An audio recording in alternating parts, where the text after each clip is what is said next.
DD Punjabi channel ਦੇਖ ਰਹੇ ਸਾਰੇ ਦਰਸ਼ਕਾਂ ਦਾ ਨਿੱਘਾ ਸਵਾਗਤ ਕਰਦੇ ਹਾਂ। ਮੈਂ ਹਾਂ ਨਵਜੋਤ ਕੌਰ ਸਿੱਧੂ।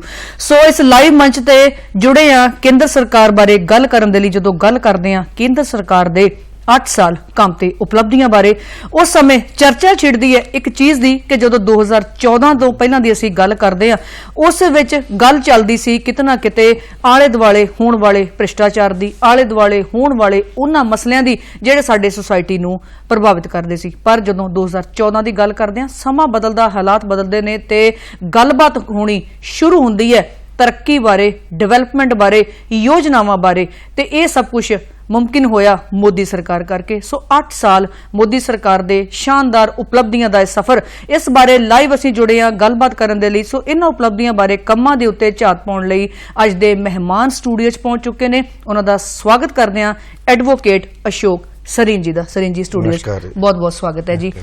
सरीन साहब बीजेपी युवा मोर्चा दे वाइस प्रेजिडेंट भी ने। सो सरीन साहब दे नाल गलबात इस लाइव मंच दे जरिए चलेगी। उस तो पहला जदों असीं गल करदे हां गरीब कल्याण सम्मेलन दी जो कि शिमला दे विच होया ते उहदे विच प्रधानमंत्री नरेंद्र मोदी जी उत्थों दे लोकां दे नाल रूबरू होए, उहदे नाल जुड़दे हां ते गलबात सुणदे हां।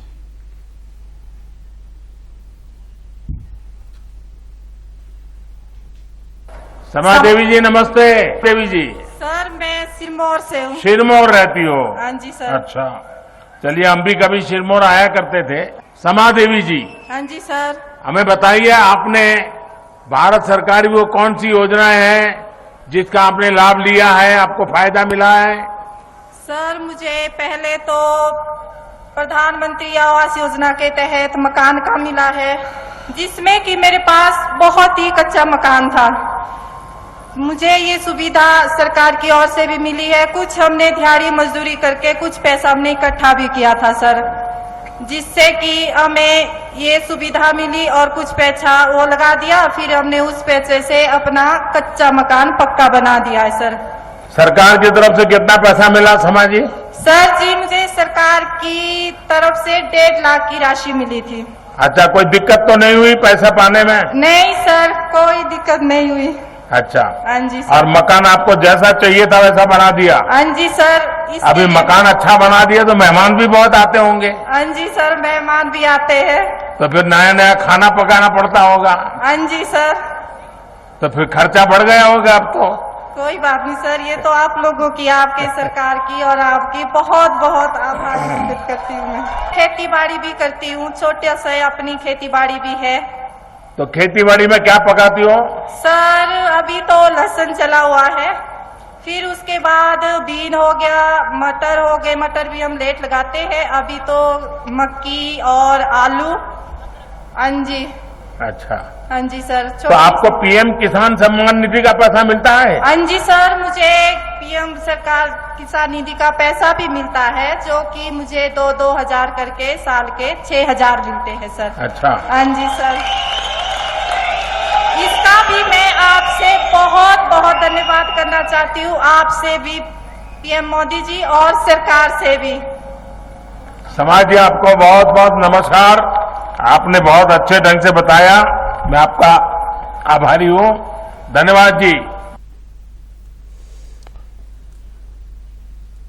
इस लाइव शो के मंच से एक बार फिर स्टूडियो च असीं बने हुए हैं लाइव ते स्वागत करते हैं तुहाडा। सरीन साहब, जदों हुण असीं एक जिहड़ी वीडियो क्लिप भी देखी, मोदी साहब शिमला दे विच लाभपात्री खास करके औरतां उन्हां दे नाल जिहड़ी गलबात कर रहे, ते जदों लोकां दी आपां मानसिकता दी गल करदे हां, साडे आम लोकां दी ते लाभपात्री दी, तुहानूं की लगदा कि ये जिहड़ी विचार चर्चा हुई 1 to 1 की प्रभाव छड्डिया उहने? देखो अज दा जिहड़ा तुसीं देखो इंटरैक्शन जिहड़ी प्रधानमंत्री जी दी हुई, उन्हां च किन्ना अपनापन सी। अज दर्द सी, अज ओह महिला जदों सिरमौर तो आई, एक ग्रामीण पिछड़े इलाके तो आई, उच्ची चौटी ते बैठी हुई महिला ने आके जो गल की, उन्हें प्रधानमंत्री नाल जो गल कर रहे सी, इदां लग रहा सी जिद्दां घर दा व्यक्ति अपने किसी वड्डे घर दे नूं अपनी गल दस रहा। और प्रधानमंत्री जी ने जिस गहराई नाल उन्हां दी गल सुनी और अपनापन दिखाया, उन्होंने कहा कि हिमाचल मेरा अपना है, मेरा कर्म भूमि है शिमला। इस तो यह साबित होंदा है कि जिहड़े देश दे प्रधानमंत्री है, देखो होर भी देश च प्रधानमंत्री रहे, अज तक पब्लिक दे नाल डायरैक्ट इंटरैक्शन और पब्लिक दीयां जरूरतां नूं, योजनावां नूं, सुविधावां नूं सुनिश्चित करके लोकां तक पहुंचा के उस तो बाद उन्हां तो फीडबैक लेना, डायरैक्टली लेना, किते कमी तां नहीं रह गई। उस दे लई अज तुसीं देखो, अज उस महिला ने केवल ਇਹੀ ਨਹੀਂ ਦੱਸਿਆ, ਉਹਨੇ ਆਪਣੀ ਪਰਿਵਾਰਿਕ ਦੱਸਣ ਕਿ ਮੇਰਾ ਜੀਵਨ ਸਤਰ ਕਿੱਦਾਂ ਵਧੀਆ ਹੋਇਆ। ਉਹਨਾਂ ਨੇ ਕਿਸਾਨੀ ਦੀ ਗੱਲ ਕੀਤੀ ਕਿ ਮੈਂ ਕਿਸਾਨੀ ਵੀ ਕਰਦੀ ਐ, ਮੈਂ ਆਪਣਾ ਘਰ ਵੀ ਚਲਾਉਣੀ ਹੈ। ਅੱਜ ਪ੍ਰਧਾਨ ਮੰਤਰੀ ਜੀ ਦੇ ਇਸ ਕਾਰਜਕ੍ਰਮ ਨੂੰ ਪੂਰੇ ਦੇਸ਼ ਦੇ ਅੰਦਰ ਵੱਖ-ਵੱਖ ਹਿੱਸਿਆਂ ਦੇ ਵਿੱਚ ਜਿਹੜੇ ਲੋਕ ਜੁੜੇ, ਉਹਨਾਂ ਨੇ ਆਪਣੇ ਵਿਚਾਰ ਰੱਖੇ। ਇੱਕ ਵੀ ਵਿਅਕਤੀ ਇਦਾਂ ਦਾ ਨਹੀਂ ਆਇਆ ਕਿ ਜਿਸ ਨੇ ਕੋਈ ਗੱਲ ਹੋਰ ਕੀਤੀ ਹੋਵੇ। ਅੱਜ ਇੱਕ ਵਿਅਕਤੀ ਸੀਗਾ ਜਿਸ ਨੇ ਆਪਣੀ ਬੇਟੀ ਤੱਕ ਦੀ ਗੱਲ ਕੀਤੀ, ਔਰ ਉਸ ਦੀ ਬੇਟੀ ਸਪੋਰਟਸ 올림픽 ਖੇਡਦੀ ਹੈ, ਕਹਿੰਦੇ ਤੇਰੀ ਬੇਟੀ 올림픽 ਖੇਲੇ। ਮੇਰੇ ਕਹਿਣ ਦਾ ਭਾਵ ਇਹ ਹੈ ਕਿ ਇਹ ਪਹਿਲੀ ਵਾਰ ਹੋਇਆ ਕਿ ਕੋਈ ਪ੍ਰਧਾਨ ਮੰਤਰੀ ਇਤਨੀ ਗਰਾਊਂਡ ਜ਼ੀਰੋ ਤੇ ਜਾ ਕੇ ਵਿਚਾਰ ਵਟਾਂਦਰਾ ਕਰੇ ਔਰ ਇੰਪਲੀਮੈਂਟੇਸ਼ਨ ਕਰੇ। ਤੁਸੀਂ ਦੇਖੋ ਕੋਵਿਡ ਦੇ ਦੌਰਾਨ ਵੀ ਦੇਸ਼ ਦੇ ਪ੍ਰਧਾਨ ਮੰਤਰੀ ਜੀ ਨੇ ਆਪਣਾ ਮਨ ਕੀ ਬਾਤ ਕਾਰਜਕ੍ਰਮ ਜਾਰੀ ਰੱਖਿਆ, ਆਪਣੀ ਜ਼ਿੰਮੇਵਾਰੀ ਸਮਝੀ, ਔਰ ਉਹਨਾਂ ਦੇ ਵਿੱਚ ਚਾਹੇ ਕੋਈ ਕਿਸਾਨੀ ਦਾ ਕੰਮ ਕਰਦਾ ਹੋਏ, ਕੋਈ ਬੱਚੇ ਆਪਣੀ ਪੇਂਟਿੰਗ ਬਣਾਉਂਦੇ ਸੀਗੇ, ਉਹ ਬੱਚਿਆਂ ਦਾ ਨਾਮ ਤੱਕ ਲਿੱਤੇ, ਪਲੇਅਰਾਂ ਦੇ ਨਾਮ ਲਿੱਤੇ, ਕਿ ਲੋਕਾਂ ਨੂੰ ਇਹ ਲੱਗਦਾ ਹੈ ਕਿ ਇਹ ਸਾਡਾ ਪ੍ਰਧਾਨ ਮੰਤਰੀ ਹੈ। ਔਰ ਪਹਿਲੀ ਵਾਰ ਇਹੋ ਜਿਹਾ ਕੰਮ ਹੋਇਆ। ਔਰ ਅੱਜ ਦੀ ਜਿਹੜੀ ਇਹ ਯੋਜਨਾ ਸੀਗੀ, ਅੱਜ ਉਹਨਾਂ ਨੇ ਘਰ, ਇੱਕ ਉਸ ਮਹਿਲਾ ਨੇ ਦੱਸਿਆ ਕਿ ਮੇਰਾ ਘਰ ਕੱਚਾ ਸੀ, ਅੱਜ ਪੱਕਾ ਹੋ ਗਿਆ। ਦੇਖੋ, ਮੈਂ ਕਿਸੇ ਵੀ ਵਿਅਕਤੀ ਦਾ ਸੁਪਨਾ ਹੁੰਦਾ ਕਿ ਉਹਦਾ ਆਪਣਾ ਘਰ ਹੋਵੇ। ਅੱਜ ਉਸ ਮਹਿਲਾ ਨੇ ਜਦੋਂ ਭਾਵੁਕ ਸੀਗੀ, ਇਸੇ ਹੀ ਕੜੀ ਦੇ ਅੰਦਰ ਪੂਰੇ ਦੇਸ਼ ਦੇ ਅੰਦਰ 3 ਕਰੋੜ ਲੋਕਾਂ ਨੂੰ ਜਿਹੜਾ ਹੈ ਕਿ ਘਰ ਮਿਲਿਆ। ਜਿਸ ਨੂੰ ਘਰ ਮਿਲ ਜਾਂਦਾ ਹੈ ਨਾ ਨਵਜੋਤ ਜੀ, ਉਸ ਦੀ ਜੀਵਨ ਪੂਰਾ ਘਰ ਬਣਿਆ। ਤੇ ਉਜਵਲਾ ਯੋਜਨਾ ਦੇ ਵਿੱਚ 8 ਕੇ 10 ਕਰੋੜ ਦੇ ਲਗਭਗ ਸਿਲੰਡਰ ਦਿੱਤੇ ਗਏ ਲੋਕਾਂ ਨੂੰ, ਜਿਹੜੀਆਂ ਮਹਿਲਾਵਾਂ ਉਸ ਧੂਏ ਦੀ ਨਾਲ ਬਿਮਾਰੀ ਦੇ ਗ੍ਰਸਤ ਹੁੰਦੀਆਂ ਸੀ, ਅੱਜ ਉਹਨਾਂ ਨੂੰ ਧੂਆਂ ਮੁਕਤ ਜੀਵਨ ਮਿਲਿਆ। ਅਨਾਜ ਯੋਜਨਾ ਸਾਡੇ ਦੇਸ਼ ਦੇ ਅੰਦਰ ਅੱਜ ਦੇਸ਼ ਨੂੰ ਆਤਮ ਨਿਰਭਰ ਬਣ ਰਿਹਾ। ਅੱਜ ਲੋਕਾਂ ਨੂੰ ਵਿਸ਼ਵਾਸ ਹੋ ਰਿਹਾ ਸਰਕਾਰ ਤੇ। ਤੁਸੀਂ ਦੇਖੋ ਕਿ 2014 ਤੋਂ ਪਹਿਲਾਂ ਜਦੋਂ ਸਾਡੀ ਸਰਕਾਰ ਸੀ, ਸਾਨੂੰ ਦੇਖਿਆ ਜਾਂਦਾ ਸੀਗਾ, ਹਰ ਰੋਜ਼ ਅਖਬਾਰ 'ਚ ਆਉਂਦਾ ਸੀ ਕਿ ਅੱਜ ਇੰਨੇ ਦਾ ਘੁਟਾਲਾ ਹੋ ਗਿਆ ਜਾਂ ਇੰਨੇ ਦਾ ਘੁਟਾਲਾ ਹੋ ਗਿਆ। ਅੱਜ ਅਖਬਾਰ 'ਚ ਆਂਦਾ ਇਹ ਯੋਜਨਾ ਚੱਲੀ, ਇਹਦੇ ਇੰਨੇ ਕਰੋੜ ਲਾਭਪਾਤਰੀ ਆ। ਅੱਜ ਦੀ ਇਹ ਜਿਹੜਾ ਵਿਚਾਰ ਚਰਚਾ ਬਦਲ ਗਈ ਹੈ ਸਾਰੀ। ਬਿਲਕੁਲ, ਅੱਜ 21,000 ਕਰੋੜ ਰੁਪਇਆ ਟ੍ਰਾਂਸਫਰ ਹੋਇਆ, 11ਵੀਂ ਕਿਸ਼ਤ ਆਈ। ਤੁਸੀਂ ਦੇਖੋ 2,31,000 ਕਰੋੜ ਰੁਪਏ ਦੇ ਲਗਭਗ ਟ੍ਰਾਂਸਫਰ ਹੋਇਆ ਪੈਸਾ। ਇਹਦੇ ਚ 1 ਰੁਪਏ ਦੀ ਕਰਪਸ਼ਨ ਨਹੀਂ ਆਈ। ਇੱਕ ਸਮੇਂ ਉਹ ਸੀ ਜਦੋਂ ਸਾਡੇ ਪ੍ਰਧਾਨ ਮੰਤਰੀ ਜੀ ਇਹ ਕਹਿੰਦੇ ਸੀ ਕਿ मैं 100 रुपया दिल्ली से भेजता हूं, जाते जाते 15 रुपए रह जाते हैं। ਅੱਜ ਦੇਸ਼ ਦਾ ਪ੍ਰਧਾਨ ਮੰਤਰੀ 1 ਰੁਪਿਆ ਭੇਜ ਰਿਹਾ, ਉਹ 1 ਰੁਪਿਆ ਡਾਇਰੈਕਟ ਬੈਨੀਫੀਸ਼ੀਅਰੀ ਖਾਤਿਆਂ 'ਚ ਜਾ ਰਿਹਾ। ਔਰ ਅਗਲੀ ਗੱਲ ਇਹ ਵੀ ਹੈ ਸਰੀਨ ਸਾਹਿਬ ਕਿ ਜਦੋਂ ਅਸੀਂ 11ਵੀਂ ਕਿਸ਼ਤ ਦੀ ਗੱਲ ਕਰਦੇ ਹਾਂ, ਜਦੋਂ ਕਰੋਨਾ ਕਾਲ ਦੀ ਵੀ ਖਾਸ ਕਰਕੇ ਗੱਲ ਕਰਦੇ ਹਾਂ, ਜਦੋਂ ਹਰ ਵਰਗ ਇਹਦੇ ਨਾਲ ਪ੍ਰਭਾਵਿਤ ਹੋਇਆ, ਜ਼ਾਹਿਰ ਹੈ ਕਿ ਜਿਹੜਾ ਮੱਧ ਵਰਗੀ ਵਰਗ ਸੀ ਜ਼ਿਆਦਾ ਪ੍ਰਭਾਵਿਤ ਹੋਇਆ। ਉਸ ਸਮੇਂ ਵੀ ਇਹ ਜਿਹੜੀਆਂ ਕਿਸ਼ਤਾਂ ਸੀਗੀਆਂ, ਇਹ ਜੋ ਵੀ ਪੈਸਾ ਲਾਭਪਾਤਰੀਆਂ ਦੇ ਖਾਤਿਆਂ 'ਚ ਜਾਣਾ ਸੀ, ਉਹਦਾ ਜਿਹੜਾ ਆਉਣਾ ਉਹ ਨਹੀਂ ਰੁਕਿਆ। ਦੇਖੋ, ਜਿੱਥੇ ਪੈਸੇ ਦਾ ਆਣਾ ਨਹੀਂ ਰੁਕਿਆ, ਇੱਕ ਜਿਹੜੀ ਸਭ ਤੋਂ ਵੱਡੀ ਗੱਲ ਤਰਾਸਦੀ ਰਹੀ ਸਾਡੇ ਦੇਸ਼ ਦੀ, ਕੋਵਿਡ ਦੀ ਮਹਾਮਾਰੀ ਦੇ ਵਿੱਚ ਤੁਸੀਂ ਇਹ ਦੇਖੋ, ਪਲੇਗ ਆਇਆ, ਹੋਰ ਬਿਮਾਰੀਆਂ ਆਈਆਂ, ਕਿੰਨੇ ਸਾਲਾਂ ਬਾਅਦ ਦਵਾਈ ਦਾਰੂ ਆਂਦੀ ਸੀ। ਅੱਜ ਸਾਡੇ ਦੇਸ਼ ਦੇ ਅੰਦਰ ਦਵਾਈ ਕੇਵਲ ਬਣਾਈ ਨਹੀਂ, 150 ਮੁਲਕਾਂ ਨੂੰ ਅਸੀਂ ਦਿੱਤੀ। 2 ਲੱਖ ਜਿਹੜਾ ਕਰੋੜ ਲੋਕ ਹੈ ਉਹਨਾਂ ਤੱਕ ਦਵਾਈ ਪਹੁੰਚੀ, ਘਰ ਘਰ ਲੱਗੀ। ਸਰਕਾਰ ਨੇ ਆਪਣਾ ਫਰਜ਼ ਸਮਝਿਆ। ਇਹ ਹੁੰਦਾ ਹੈ ਕਿ ਆਪਣੇ ਸਰਕਾਰ ਜਿਹੜੀ ਹੈ ਦਰਬਾਰ ਤੱਕ ਹੈ। ਸਰਕਾਰ ਅੱਜ ਉਹਨਾਂ ਨੇ ਪ੍ਰਧਾਨ ਮੰਤਰੀ ਜੀ ਨੇ ਕਿਹਾ ਸਰਕਾਰ ਸੇਵਾਦਾਰ ਹੈ, ਲੋਕਾਂ ਦੀ ਸ਼ਾਸਨ ਕਰਨ ਵਾਲੀ ਨਹੀਂ ਹੈ, ਲੋਕਾਂ ਦੀ ਸੇਵਾ ਕਰਨ ਲਈ ਆਈ ਹੈ। ਅੱਜ ਇਹ ਪ੍ਰਧਾਨ ਮੰਤਰੀ ਜੀ ਦੀ ਔਰ ਭਾਰਤ ਸਰਕਾਰ ਦੀ ਨੀਤੀ ਔਰ ਨੀਅਤ ਨੂੰ ਸਪਸ਼ਟ ਕਰਦੀ ਹੈ ਕਿ ਲੋਕਾਂ ਦੀ ਸੁਵਿਧਾ ਦੇ ਲਈ ਕੇਂਦਰ ਸਰਕਾਰ ਜਿਹੜੀ ਹੈ ਦੇਸ਼ ਦੇ ਅੰਦਰ ਕੰਮ ਕਰ ਰਹੀ ਹੈ। ਜੀ, ਸੋ ਜਿੱਥੇ ਅਸੀਂ ਕੇਂਦਰ ਸਰਕਾਰ ਦੀਆਂ ਕੰਮ ਤੇ ਉਪਲਬਧੀਆਂ ਬਾਰੇ ਗੱਲਬਾਤ ਕਰ ਰਹੇ ਹਾਂ, ਲਾਭਪਾਤਰੀਆਂ ਬਾਰੇ, ਸ਼ਿਮਲੇ ਦੇ ਸੰਮੇਲਨ ਬਾਰੇ ਗੱਲ ਚੱਲ ਰਹੀ ਹੈ, ਉੱਥੇ ਜਲੰਧਰ ਦੀ ਜਦੋਂ ਗੱਲ ਕਰਦੇ ਤੇ ਬੀਜੇਪੀ ਦੇ ਆਗੂ ਮਨਰੰਜਨ ਕਾਲੀਆ ਜੀ, KD ਭੰਡਾਰੀ ਜੀ, ਉਹ ਵੀ ਲਾਭਪਾਤਰੀਆਂ ਦੇ ਰੂਬਰੂ ਹੋਏ ਨੇ। ਸੋ ਉਹਨਾਂ ਦੇ ਕੀ ਵਿਚਾਰ ਨੇ, ਕੀ ਪ੍ਰਤੀਕਿਰਿਆ, ਉਹਦੇ ਬਾਰੇ ਵੀ ਗੱਲ ਕਰਦੇ ਹਾਂ, ਸੁਣਦੇ ਹਾਂ। ਮੋਦੀ ਸਰਕਾਰ ਦੇ 8 ਸਾਲ ਪੂਰੇ ਹੋਣ ਤੇ ਅੱਜ ਇਹ कार्यक्रम देश के बहुत आनंद आया। समझो कि 8 सितंबर को ਸਟੂਡੀਓ ਦੇ ਵਿੱਚ ਇੱਕ ਵਾਰੀ ਫਿਰ ਜੁੜਿਆ, ਇਸ ਮੰਚ ਦੇ ਜ਼ਰੀਏ ਗੱਲਬਾਤ ਕਰ ਰਹੇ ਹਾਂ ਜੀ ਕੇਂਦਰ ਸਰਕਾਰ ਦੇ ਕੰਮ ਤੇ ਉਪਲਬਧੀਆਂ ਬਾਰੇ। 8 ਸਾਲ ਦੇ ਵਿੱਚ ਕੀ ਬਦਲਾਅ ਸਾਡੇ ਸਮਾਜ ਦੇ ਵਿੱਚ ਆਏ ਨੇ, ਜਦੋਂ ਅਸੀਂ ਗੱਲ ਕਰਦੇ ਹਾਂ ਇਹਦੇ ਬਾਰੇ। ਤੇ ਗੱਲ ਇਸ ਤੋਂ ਪਹਿਲਾਂ ਸਰੀਨ ਸਾਹਿਬ ਮੇਰੇ ਨਾਲ ਜਿਹੜੀ ਕਰ ਰਹੇ ਸੀ ਗਰੀਬ ਕਲਿਆਣ ਸੰਮੇਲਨ ਦੀ, ਜੋ ਸ਼ਿਮਲਾ ਦੇ ਵਿੱਚ ਹੋਇਆ, ਤੇ ਉਸ ਤੋਂ ਵੀ ਇੱਕ ਹੋਰ ਸੋਹਣੀ ਗੱਲ ਜਿਹੜੀ ਇਸ ਸੰਮੇਲਨ ਦੇ ਵਿੱਚ ਹੋਈ ਹੈ, ਇਹ ਇਕੱਲਾ ਸ਼ਿਮਲਾ ਦੇ ਵਿੱਚ ਨਹੀਂ ਹੋਇਆ। ਸਰੀਨ ਸਾਹਿਬ, ਜਦੋਂ ਅਸੀਂ ਇਹਦੀ ਗੱਲ ਕਰਦੇ ਹਾਂ, ਇੱਕੋ ਸਮੇਂ ਤੇ ਭਾਰਤ ਦੇ ਵੱਖ-ਵੱਖ ਹਿੱਸਿਆਂ 'ਚ 1500 ਥਾਵਾਂ ਤੇ ਇਸ ਸੰਮੇਲਨ ਦਾ ਹੋਣਾ, ਲੋਕਾਂ ਦਾ ਜੁੜਨਾ ਹੈ, ਉਹਨਾਂ ਨਾਲ ਗੱਲਬਾਤ ਕਰਨਾ, ਲਾਭ ਉਹਨਾਂ ਨੂੰ ਦੇਣਾ, ਲਾਭਪਾਤਰੀਆਂ ਨਾਲ ਗੱਲਬਾਤ ਕਰਨਾ। ਦੇਖੋ, ਮੈਂ ਇਹ ਦੱਸਣਾ ਚਾਹਣਾ ਹੈ, ਅਸੀਂ ਖੁਸ਼ਕਿਸਮਤ ਹਾਂ ਸਾਡੇ ਦੇਸ਼ ਦੇ ਅੰਦਰ। ਪਹਿਲਾਂ ਅਸੀਂ ਲੋਕਾਂ ਨੂੰ ਫੋਲੋ ਕਰਦੇ ਸੀ, ਦੁਨੀਆ ਵੱਲ ਦੇਖਦੇ ਸੀ, ਅੱਜ ਦੁਨੀਆ ਸਾਡੇ ਵੱਲ ਦੇਖ ਰਹੀ ਹੈ। ਅੱਜ ਦਾ ਇੱਕ ਪ੍ਰੋਗਰਾਮ ਕੇਵਲ ਦੇਸ਼ ਦੇ ਵਿੱਚ ਹੋਇਆ, 21 ਜੂਨ ਨੂੰ ਯੋਗਾ ਹੋਣੀ ਆ, ਪੂਰੇ ਵਰਲਡ ਨੇ ਕਰਨੀ ਹੈ।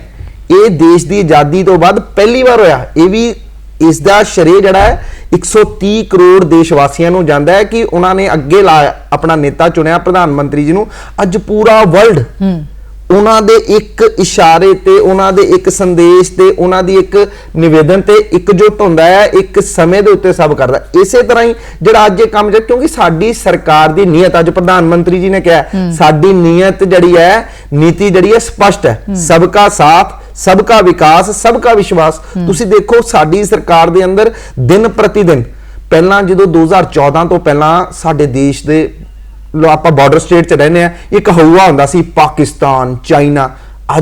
ਅੱਜ ਪਾਕਿਸਤਾਨ, ਚਾਈਨਾ ਸਾਡੇ ਦੇਸ਼ ਵੱਲ ਅੱਖ ਚੱਕ ਕੇ ਨਹੀਂ ਦੇਖਦਾ। ਜੇ ਸਾਡੇ ਪਹਿਲਾਂ ਸਾਡੇ ਫੌਜੀਆਂ ਨੂੰ ਅੰਦਰ ਆ ਕੇ ਮਾਰ ਕੇ ਜਾਂਦੇ ਸੀ, ਅੱਜ ਅਸੀਂ ਸਰਜੀਕਲ ਸਟ੍ਰਾਈਕ ਵੀ ਕਰਦੇ ਆ, ਇਹ ਸਟ੍ਰਾਈਕ ਵੀ ਕਰਦੇ ਆ। ਗਲਵਾਨ ਘਾਟੀ ਦੇ ਵਿੱਚ ਪਹਿਲੀ ਵਾਰ ਚਾਈਨਾ ਨੂੰ ਮੂੰਹ ਤੋੜ ਜੇ ਜਵਾਬ ਦਿੱਤਾ, ਉਹ ਸਰਕਾਰ ਨੇ ਦਿੱਤਾ। ਉਹੀ ਫੌਜ ਸੀ ਜਿਹੜੀ 2014 ਤੇ ਰਫੇਲ ਦੀ ਆਪਾਂ ਗੱਲ ਕਰਦੇ, ਇੱਕ ਵੱਡੀ ਪ੍ਰਾਪਤੀ ਸਾਡੀ ਫੌਜ ਦੀ। ਇਹਦੇ ਵਿੱਚ ਰਫੇਲ ਹੀ ਨਹੀਂ, ਮੈਂ ਤੁਹਾਨੂੰ ਇੱਕ ਕਹਿਣਾ ਚਾਹਣਾ, ਖੁਸ਼ਕਿਸਮਤ 111 ਪ੍ਰੋਡਕਟ ਸੀਗੇ ਨਵਜੋਤ ਜੀ ਜਿਹੜੇ ਆਪਾਂ ਇੰਪੋਰਟ ਕਰਦੇ ਹੁੰਦੇ ਸੀਗੇ, ਅੱਜ ਉਹਨਾਂ ਦੀ ਮੈਨੂਫੈਕਚਰਿੰਗ ਕਰਨ ਲੱਗ ਪਏ।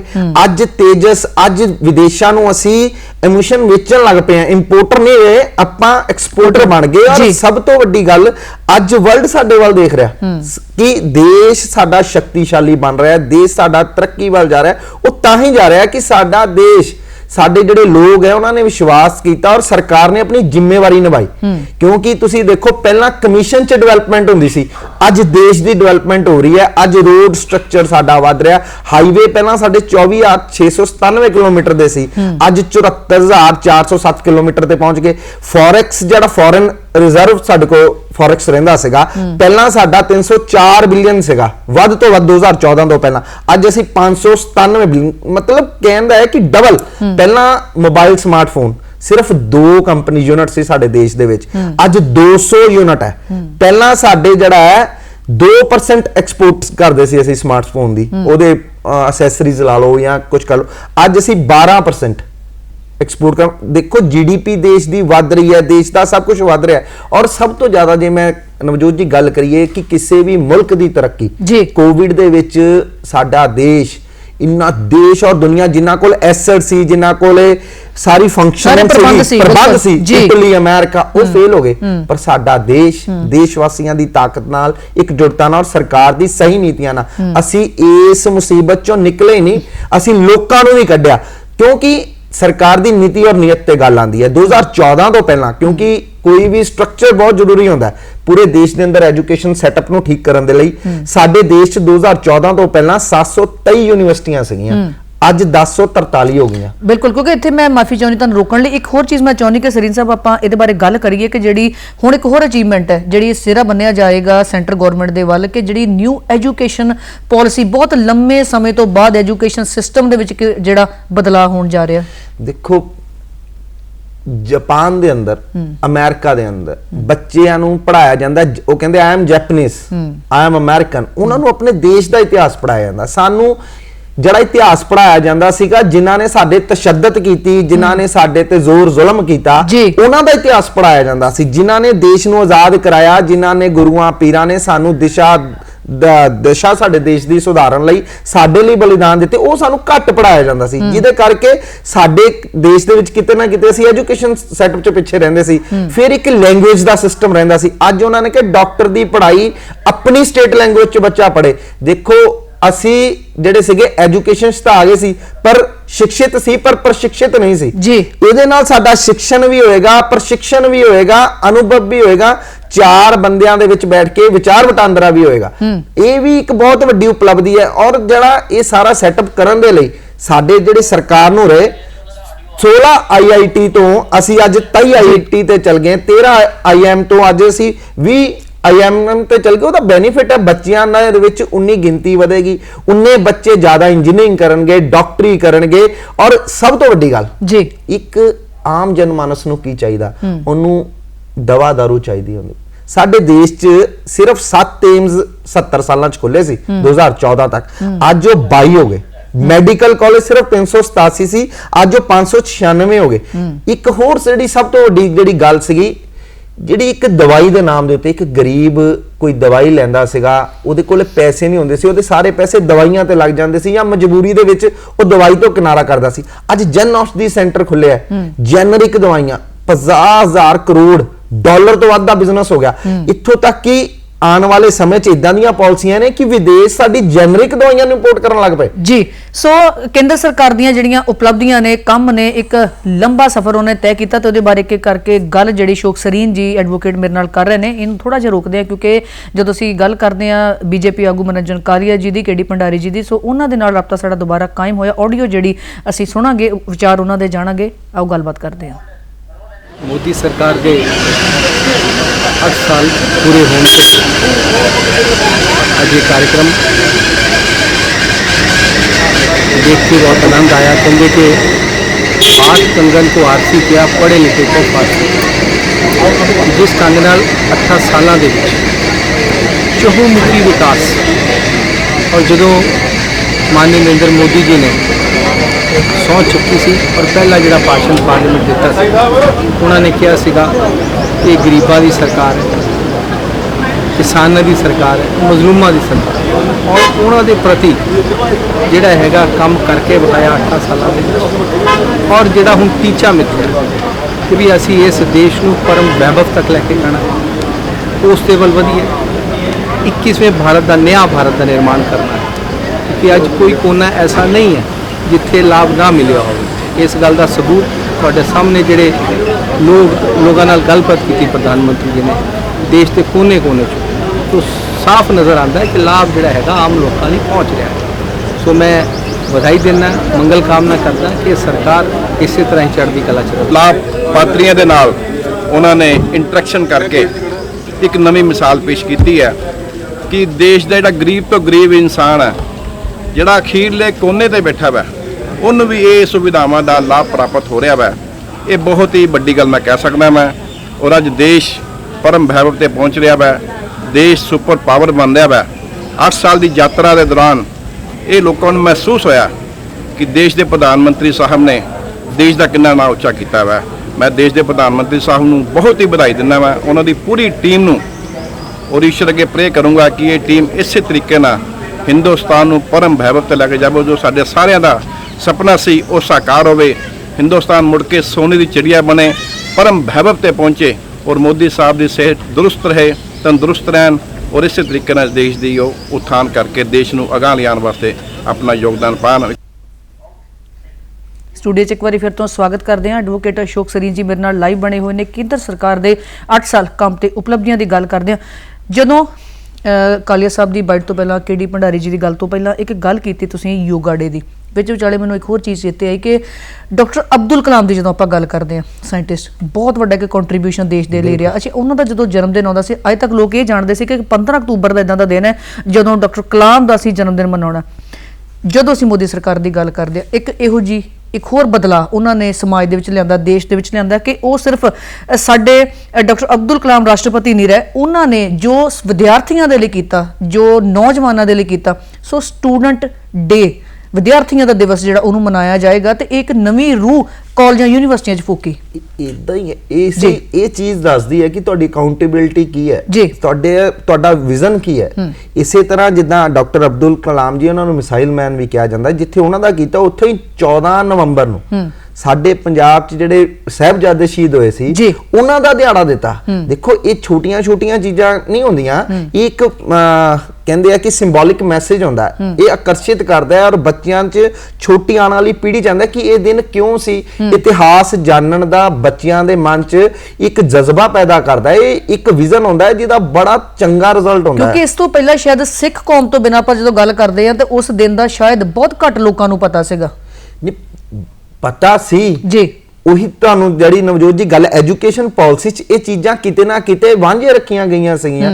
ਪੜਾਇਆ ਕੁਛ ਜਾਂਦਾ ਸੀ, ਅਸਲੀਅਤ ਕੁਛ ਸੀ। ਇਹ ਚੀਜ਼ਾਂ ਜਿਹੜੀਆਂ ਅਟਰੈਕਸ਼ਨ ਆਪਣੇ ਸੰਸਕਾਰ ਨਾਲ, ਆਪਣੀ ਸੰਸਕ੍ਰਿਤੀ ਵੱਲ, ਆਪਣੇ ਮਤਲਬ ਮੈਂ ਸਮਝਦਾ ਮਹਾਨ ਵਿਰਸਾ ਸਾਡੇ ਪੰਜਾਬ ਦਾ ਉਧਰਲੇ ਪਾਸੇ ਲੈ ਕੇ ਜਾਣ ਵਾਲਾ ਜਿਹੜੇ ਇਹ ਕਦਮ ਸਰਕਾਰ ਦੇ ਵਿਜ਼ਨ ਹੈ, ਇਹ ਇੱਕ ਸਰਕਾਰ ਦੀ ਨੀਤੀ ਨੂੰ, ਨੀਅਤ ਨੂੰ ਸਪਸ਼ਟ ਕਰਦਾ ਹੈ ਕਿ ਰਾਸ਼ਟਰਵਾਦੀ, ਰਾਸ਼ਟਰ ਦੀ ਸਿੱਖਿਆ ਜਿਹੜੀ ਦਿਕਸ਼ਾ ਬੱਚਿਆਂ ਦੀ ਹੋਵੇ ਉਹ ਸਮਰਪਿਤ ਹੋਵੇ, ਬੱਚਿਆਂ ਨੂੰ ਪਤਾ ਹੋਵੇ ਅਸੀਂ ਕੌਣ ਹੈ, ਅਸੀਂ ਕਿੰਨਾ ਦੇ ਵੰਸ਼ਜ ਹੈ, ਅਸੀਂ ਕੀ, ਸਾਡੇ ਪੂਰਵਜਾਂ ਨੇ ਕੀ ਕੀਤਾ, ਸਾਨੂੰ ਕੀ ਕਰਨ ਦੀ ਲੋੜ ਹੈ। ਅੱਜ ਸਮੇਂ ਦੇ ਵਿੱਚ ਕਿਤੇ ਲੜਨਾ ਹੈ, ਕਿਤੇ ਖੜਨਾ ਹੈ, ਕੀ ਕਰਨਾ ਹੈ, ਇਹ ਸਮਝ ਹੋਣੀ ਚਾਹੀਦੀ ਹੈ ਬੱਚਿਆਂ ਨੂੰ। ਨਹੀਂ ਤਾਂ ਅਸੀਂ ਇੱਕ ਕਹਿੰਦੇ ਕਾਪੀਰਾਈਟ, ਅਸੀਂ ਕਾਪੀਰਾਈਟ ਬਣੀ ਜਾ ਰਹੇ ਸੀ, ਅੱਜ ਸਾਨੂੰ ਕਾਪੀ ਕਰ ਰਿਹਾ ਵਰਲਡ। ਤੁਸੀਂ ਦੇਖੋ ਪਹਿਲਾਂ ਥੋੜੇ ਦਿਨ ਪਹਿਲਾਂ ਸਾਡੇ ਪ੍ਰਧਾਨ ਮੰਤਰੀ ਵਿਦੇਸ਼ ਗਏ, ਅਮਰੀਕਾ ਦੇ ਉੱਥੇ ਸੀ, ਹੋਰ ਦੇਸ਼ਾਂ ਦੇ ਸੀ। ਜਿਹੜੇ ਪੁਰਾਣੀਆਂ ਫੋਟੋਆਂ ਦੇਖੋ ਤੁਸੀਂ, ਜਿਹੜੇ ਸਾਡੇ ਪ੍ਰਧਾਨ ਮੰਤਰੀ, ਇਹ ਨਹੀਂ ਕਿ ਜਿਹੜੇ ਪੁਰਾਣੇ ਪ੍ਰਧਾਨ ਮੰਤਰੀ ਸੀ ਉਹਨਾਂ ਨੇ ਕੰਮ ਨਹੀਂ ਕੀਤਾ, ਪਰ ਉਹ ਪਿਛਲੀਆਂ ਕਤਾਰਾਂ 'ਚ ਖੜੇ ਹੁੰਦੇ ਸੀ, ਜਿਹੜੇ ਅੱਜ ਸਾਡੇ ਤੇ ਅਸੀਂ ਉਹਨਾਂ ਨੂੰ ਫੋਲੋ ਕਰਦੇ ਸੀ। ਅੱਜ ਸਾਡੇ ਪ੍ਰਧਾਨ ਮੰਤਰੀ ਜੀ ਨਰਿੰਦਰ ਮੋਦੀ ਜੀ ਸਭ ਤੋਂ ਅਗਲੀ ਕਤਾਰ 'ਚ, ਸਭ ਤੋਂ ਅੱਗੇ ਖੜੇ ਸੀ, ਔਰ ਸਾਰੇ ਅਮਰੀਕਾ ਵਰਗੇ ਮੁਲਕ ਉਹਨਾਂ ਨੂੰ ਫੋਲੋ ਕਰ ਰਹੇ ਸੀ। ਇਹੀ ਹੈ ਕਿ ਵਿਜ਼ਨ ਹੈ ਸਾਡੇ ਪ੍ਰਧਾਨ ਮੰਤਰੀ ਜੀ ਦਾ, ਔਰ ਖੁਸ਼ਕਿਸਮਤ ਹੈ ਅਸੀਂ ਲੋਕ ਕਿ ਸਾਨੂੰ ਚੰਗਾ ਲੀਡਰ ਮਿਲਿਆ, ਔਰ ਜਿਸਨੇ ਜਨਤਾ ਦੇ ਦੁੱਖ ਨੂੰ ਆਪਣਾ ਦੁੱਖ ਸਮਝਿਆ। ਔਰ ਨਵਜੋਤ ਜੀ ਅੱਜ ਤੁਸੀਂ ਦੇਖੋ ਇੱਕ ਨੇਤਾ ਦੇਸ਼ ਦੀ ਦਸ਼ਾ ਔਰ ਦਿਸ਼ਾ ਬਦਲ ਸਕਦਾ ਹੈ। ਅੱਜ ਯੂਕਰੇਨ ਦਾ ਹਾਲ ਦੇਖੋ ਤੁਸੀਂ, ਅਸੀਂ ਕਹਿੰਦੇ ਆ ਵਿਕਾਸ ਹੋਣਾ ਚਾਹੀਦਾ ਹੈ, ਪੈਸਾ ਹੋਣਾ ਚਾਹੀਦਾ ਹੈ, ਸਿੱਖਿਆ ਹੋਣੀ ਚਾਹੀਦੀ ਹੈ, ਵਿਕਾਸ ਹੋਣਾ ਚਾਹੀਦਾ ਹੈ, ਸਭ ਤੋਂ ਮਹੱਤਵਪੂਰਨ ਤੁਹਾਡੀ ਸੁਰੱਖਿਆ ਹੋਣੀ ਚਾਹੀਦੀ ਹੈ। ਅੱਜ ਯੂਕਰੇਨ ਨੇ ਸਾਬਤ ਕਰ ਦਿੱਤਾ ਕਿ ਜੇ ਤੁਹਾਡੀ ਸੁਰੱਖਿਆ ਨੀਤੀ, ਤੁਹਾਡਾ ਲੀਡਰਸ਼ਿਪ, ਜੇ ਤੁਹਾਡੀ ਸੁਰੱਖਿਆ ਮਜ਼ਬੂਤ ਨਹੀਂ ਹੈ ਤੇ ਜਿੰਨੇ ਮਰਜ਼ੀ ਮਹਿਲ ਬਣਾ ਲਓ, ਕੋਈ ਵੀ ਆ ਕੇ ਢਾਹ ਢੇਰੀ ਕਰ ਜਾਏਗਾ। ਇਸੇ ਮੁੱਦੇ ਦੇ ਉੱਤੇ, ਇਸੇ ਦਿਸ਼ਾ 'ਚ ਅਸੀਂ ਸਭ ਤੋਂ ਮਜ਼ਬੂਤ ਹੈ। ਅੱਜ ਡਿਫੈਂਸ, ਅੱਜ ਸਾਡੇ ਵੱਲ ਕੋਈ ਅੱਖ ਚੱਕ ਕੇ ਨਹੀਂ ਦੇਖ ਸਕਦਾ, ਅੱਜ ਮੁਲਕ ਸਾਡੇ ਵੱਲ ਦੇਖ ਰਿਹਾ ਹੈ। ਔਰ ਤੁਸੀਂ ਦੇਖੋ ਯੂਕਰੇਨ ਵਾਲਿਆਂ ਨੇ ਇੰਨੀ ਗੱਲ ਕਹੀ ਕਿ ਜੇ ਇਸ ਲੜਾਈ ਨੂੰ ਕੋਈ ਰੋਕ ਸਕਦਾ ਤਾਂ ਉਹ ਸਾਡਾ ਦੇਸ਼ ਰੋਕ ਸਕਦਾ। ਨਹੀਂ ਤਾਂ ਤੁਸੀਂ ਦੇਖੋ ਕਿ ਪਾਕਿਸਤਾਨ ਸਾਡੇ ਗੋਲੀਆਂ ਮਾਰਦਾ ਸੀ ਤੇ ਸਾਡੇ ਪ੍ਰਧਾਨ ਮੰਤਰੀ ਅਮਰੀਕਾ 'ਚ ਗੱਲ ਕਰਦੇ ਸੀ ਜੀ ਉਹਨਾਂ ਨੂੰ ਰੋਕੋ। ਅੱਜ ਅਸੀਂ ਕਹਿੰਦੇ ਅਸੀਂ ਆਪਣੇ ਡਿਸੀਜਨ ਆਪ ਲੈਣੇ ਆ। ਅਸੀਂ 370 ਤੋੜੀ, ਕੋਈ ਕਹਿੰਦਾ ਸੀ 370 ਤੋੜੀ, ਅਸੀਂ ਉਹ ਫੈਸਲੇ ਲਿੱਤੇ ਜਿਹੜੀਆਂ ਪਿਛਲੀਆਂ ਸਰਕਾਰਾਂ ਨੇ ਉਹਨਾਂ ਨੂੰ, ਜਿੱਦਾਂ ਅੱਜ ਦੱਸਿਆ ਕਿ ਵੋਟ ਬੈਂਕ ਦੀ ਰਾਜਨੀਤੀ, ਅਸੀਂ ਵੋਟ ਬੈਂਕ ਦੀ ਰਾਜਨੀਤੀ ਨਹੀਂ ਕੀਤੀ, ਅਸੀਂ ਦੇਸ਼ ਨੂੰ ਮਜ਼ਬੂਤ ਕਰਨ ਦੀ ਰਾਜਨੀਤੀ ਵੱਲ ਵਧ ਰਹੇ ਹਾਂ। ਜੇ ਦੇਸ਼ ਮਜ਼ਬੂਤ ਹੋਏਗਾ ਆਪਣੇ ਆਪ ਸਭ ਕੁਝ ਹੋਏਗਾ। ਅਸੀਂ 370 ਖਤਮ ਕੀਤੀ, ਅਸੀਂ ਦੇਸ਼ ਦੇ ਅੰਦਰ ਨਾਰਥ ਈਸਟ ਦੇ ਜਿਹੜੇ ਮਸਲੇ ਸੀ, ਬਾਰਡਰ ਤੇ ਤਾਰ ਲੱਗ ਵਿਛਣਦੇ ਸੀ, ਅਸੀਂ ਉਹਨਾਂ ਨੂੰ ਠੀਕ ਕੀਤਾ। ਅਸੀਂ ਜਿਹੜਾ ਸਾਡੇ ਦੇਸ਼ ਦੇ ਬਾਰਡਰ ਤਾਂ ਮਜ਼ਬੂਤ ਹੋ ਗਏ। ਅੱਜ ਹਰ ਵਰਗ 'ਚ ਇਸ ਚੀਜ਼ 'ਚ ਆਪਣੇ ਆਪ ਨੂੰ ਗਰਵ ਮਹਿਸੂਸ ਹੋ ਰਿਹਾ। ਕੇਵਲ ਇੱਥੇ ਹੀ ਨਹੀਂ, ਹਿੰਦੁਸਤਾਨੀਆਂ ਨੇ ਜੋ ਵਿਦੇਸ਼ਾਂ 'ਚ ਰਹਿੰਦੇ ਜਿਹੜੇ ਹਿੰਦੁਸਤਾਨੀ ਹੈ ਉਹਨਾਂ ਨੂੰ ਖੁਸ਼ੀ ਹੁੰਦੀ ਹੈ, ਗਰਵ ਹੁੰਦਾ। ਤੁਸੀਂ ਦੇਖੋ ਪਹਿਲਾਂ ਅਸੀਂ ਅੱਖਾਂ ਝੁਕਾ ਕੇ ਗੱਲ ਕਰਦੇ ਸੀ, ਅੱਜ ਅਸੀਂ ਅੱਖਾਂ ਮਿਲਾ ਕੇ ਗੱਲ ਕਰਦੇ ਹਾਂ। ਉਹ ਇਸੇ ਚੀਜ਼ ਦੀ ਤਾਕਤ ਹੈ ਕਿ ਅੱਜ ਵਰਲਡ ਵੀ ਇਹ ਦੇਖ ਰਿਹਾ ਹੈ ਕਿ ਭ੍ਰਸ਼ਟਾਚਾਰ ਮੁਕਤ ਹੈ, ਸੁਸ਼ਾਸਨ ਯੁਕਤ ਹੈ, ਗੁੱਡ ਗਵਰਨੈਂਸ ਹੈ। ਗੁੰਡਿਆਂ ਦੇ ਵਿੱਚ ਜਿਹੜੇ ਲੋਕ ਸਮਾਜ ਨੂੰ ਤੋੜਨਾ ਚਾਹੁੰਦੇ ਆ ਜਾਂ ਜਿਹਦੇ ਕਰਕੇ ਦੇਸ਼ ਦੀ ਇਮੇਜ ਟਾਰਨਿਸ਼ ਹੁੰਦੀ ਸੀ, ਖਰਾਬ ਹੁੰਦੀ ਸੀ, ਅੱਜ ਉਹ ਸਾਰੇ ਲੋਕ ਡਰੇ ਹੋਏ ਆ ਔਰ ਜਦੋਂ ਅਸਰੀਨ ਸਾਹਿਬ ਅਸੀਂ ਲੀਡਰਸ਼ਿਪ ਦੀ ਗੱਲ ਕਰਦੇ, ਜਦੋਂ ਸਾਡਾ ਲੀਡਰ ਬਾਹਰਲੇ ਮੁਲਕਾਂ ਦੇ ਲੀਡਰਾਂ ਦੇ ਵਿੱਚ ਮੂਹਰੀ ਹੋ ਕੇ ਸਾਨੂੰ ਰਿਪਰੈਜ਼ੈਂਟ ਕਰਦੇ ਨੇ, ਸਾਡਾ ਪ੍ਰਤੀਨਿਧਤਵ ਕਰਦੇ ਨੇ, ਤੇ ਉਦੋਂ ਅਸੀਂ ਚਾਹੇ ਪੰਜਾਬ ਦੀ ਧਰਤੀ ਤੇ ਬੈਠੇ, ਚਾਹੇ ਵਿਦੇਸ਼ਾਂ ਦੀ ਧਰਤੀ ਤੇ ਬੈਠੇ, ਇੱਕ ਮਾਣ ਮਹਿਸੂਸ ਹੁੰਦਾ। ਜਾਂਦੇ ਜਾਂਦੇ ਗੱਲ ਕਿਸਾਨੀ ਨਾਲ ਜੁੜੀ ਹੋਈ ਕਰਾਂਗੇ ਕਿ ਇੱਕ ਤਾਂ ਕਿਸਾਨਾਂ ਨੂੰ ਜਿਹੜੇ ਬਹੁਤ ਸਾਰੇ ਲਾਭ ਸਰਕਾਰ ਦੇ ਵੱਲੋਂ ਦਿੱਤੇ ਗਏ। ਇੱਕ ਯੋਜਨਾ ਆਈ ਕਿਸਾਨ ਮੰਥਨ ਯੋਜਨਾ, ਜਿੱਥੇ ਕਿਸਾਨਾਂ ਦੀ ਪੈਨਸ਼ਨ ਤੱਕ ਦਾ ਪ੍ਰਬੰਧ ਜਿਹੜਾ ਮਹੀਨਾਵਾਰ ਕੀਤਾ ਗਿਆ। ਦੇਖੋ ਕੇਵਲ ਇਹੀ ਨਹੀਂ, ਦੇਸ਼ ਦੇ ਕਿਸਾਨ ਨੂੰ ਆਤਮ ਨਿਰਭਰ ਬਣਾਉਣ ਲਈ ਉਹਨਾਂ ਨੂੰ ਤੁਸੀਂ ਇਹ ਦੇਖੋ, ਪਹਿਲਾਂ ਅਸੀਂ ਆਮ ਪਿੰਡਾਂ 'ਚ ਦੇਖਦੇ ਸੀਗੇ ਫਸਲ ਸੜ ਜਾਂਦੀ ਸੀ ਤੇ ਕਿਸਾਨ ਵਿਚਾਰਾ ਕਦੀ ਪਟਵਾਰੀ ਕੋ, ਕਦੀ ਤਹਿਸੀਲਦਾਰ ਕੋ, ਕਦੀ ਕਿਸੇ ਕੋ ਧੱਕੇ ਖਾਉਂਦੇ ਸੀਗੇ ਵਿਚਾਰੇ, ਮਤਲਬ ਇੰਨਾ ਸਾਨੂੰ ਪਰੇਸ਼ਾਨ ਕਰਦੇ ਸੀ ਨੇਤਾ ਲੋਕ ਵੀ। ਸਾਡੇ ਜ਼ਿੰਮੇਵਾਰੀ ਅੱਜ ਕਿਸਾਨ ਫਸਲ ਬੀਮਾ ਯੋਜਨਾ ਲਿਆਂਦੀ, ਅਸੀਂ ਸੋਇਲ ਹੈਲਥ ਕਾਰਡ ਲਿਆਂਦਾ ਜਿਹਦੇ 'ਚ 23 ਕਰੋੜ ਕਿਸਾਨਾਂ ਨੇ ਰਜਿਸਟ੍ਰੇਸ਼ਨ ਕੀਤੀ ਹੈ। ਕਿਸਾਨਾਂ ਦਾ ਪੋਰਟਲ ਲਿਆਂਦਾ, 5.25 ਕਰੋੜ ਦੇ ਲਗਭਗ ਕਿਸਾਨ ਹੋਇਆ। ਇੱਕ ਇੰਟਰਨੈਸ਼ਨਲ ਮਾਰਕੀਟ ਦੇ ਵਿੱਚ ਕਿਸਾਨ ਸਾਡਾ ਵਪਾਰੀ ਬਣ ਸਕੇ, ਉਹ ਆਪਾਂ ਪੋਰਟਲ ਬਣਾਇਆ ਜਿਹਦੇ ਚ 2.25 ਕਰੋੜ ਕਿਸਾਨ ਜਿਹੜੇ ਆ ਉਹਦੇ ਚ ਉਹਨਾਂ ਨੇ ਆਪਣਾ ਨੋਮੀਨੇਟ ਕਰਾਇਆ ਹੋਇਆ, ਰਜਿਸਟ੍ਰੇਸ਼ਨ ਕਰਾਈ ਔਰ ਚੱਲ ਰਿਹਾ। ਅਸੀਂ ਅੱਜ 1,80,000 ਮੈਟ੍ਰਿਕ ਜਿਹੜਾ ਹੈ ਗੇਹੂੰ ਚੱਕਿਆ, ਜਿਹਦੇ ਚ 17.5 ਲੱਖ ਕਿਸਾਨ ਜਿਹੜੇ ਆ ਉਹਦੇ ਚ ਲਾਂਭਿਤ ਔਰ 36,208 ਕਰੋੜ ਰੁਪਏ ਉਹਨਾਂ ਦੇ ਖਾਤਿਆਂ 'ਚ ਡਾਇਰੈਕਟ ਗਿਆ। ਅੱਜ ਕਿਸਾਨ ਨੂੰ ਪੈਸੇ ਲੈਣ ਲਈ ਆਪਣੇ ਫਸਲ ਦੇ ਦਰ ਬਦਰ ਭਟਕਣਾ ਨਹੀਂ ਪੈ ਰਿਹਾ, ਉਹਦੇ ਖਾਤੇ 'ਚ ਸਿੱਧਾ ਪੈਸੇ ਬਿਨਾਂ ਕਿਸੇ ਭ੍ਰਸ਼ਟਾਚਾਰ 'ਚੋਂ ਟਰਾਂਸਪੇਰੈਂਸੀ ਨਾਲ ਜਾ ਰਿਹਾ ਜੀ। ਸਰੀਨ ਸਾਹਿਬ, ਸੋ ਅੱਜ ਦੇ ਇਸ ਖਾਸ ਗੱਲ ਦੇ ਉੱਤੇ ਜਦੋਂ ਕੇਂਦਰ ਸਰਕਾਰ ਦੀ ਉਪਲਬਧੀਆਂ ਦੀ ਗੱਲ ਕਰਦੇ ਹਾਂ ਤਾਂ ਬਹੁਤ ਜ਼ਰੂਰੀ ਸੀ ਇਹਦੇ ਬਾਰੇ ਵਿਸਥਾਰ 'ਚ ਗੱਲ ਕਰਨਾ। ਸੋ ਇੰਨੀ ਵਿਸਥਾਰ ਦੇ ਵਿੱਚ ਇਹਦੇ ਬਾਰੇ ਜਾਣਕਾਰੀ ਦੇਣ ਲਈ, ਇਸ ਮੰਚ ਦਾ ਹਿੱਸਾ ਬਣਨ ਲਈ ਤੁਹਾਡਾ ਬਹੁਤ ਬਹੁਤ ਧੰਨਵਾਦ। ਸਾਡੇ ਦਰਸ਼ਕਾਂ ਦਾ ਵੀ ਬਹੁਤ ਬਹੁਤ ਧੰਨਵਾਦ।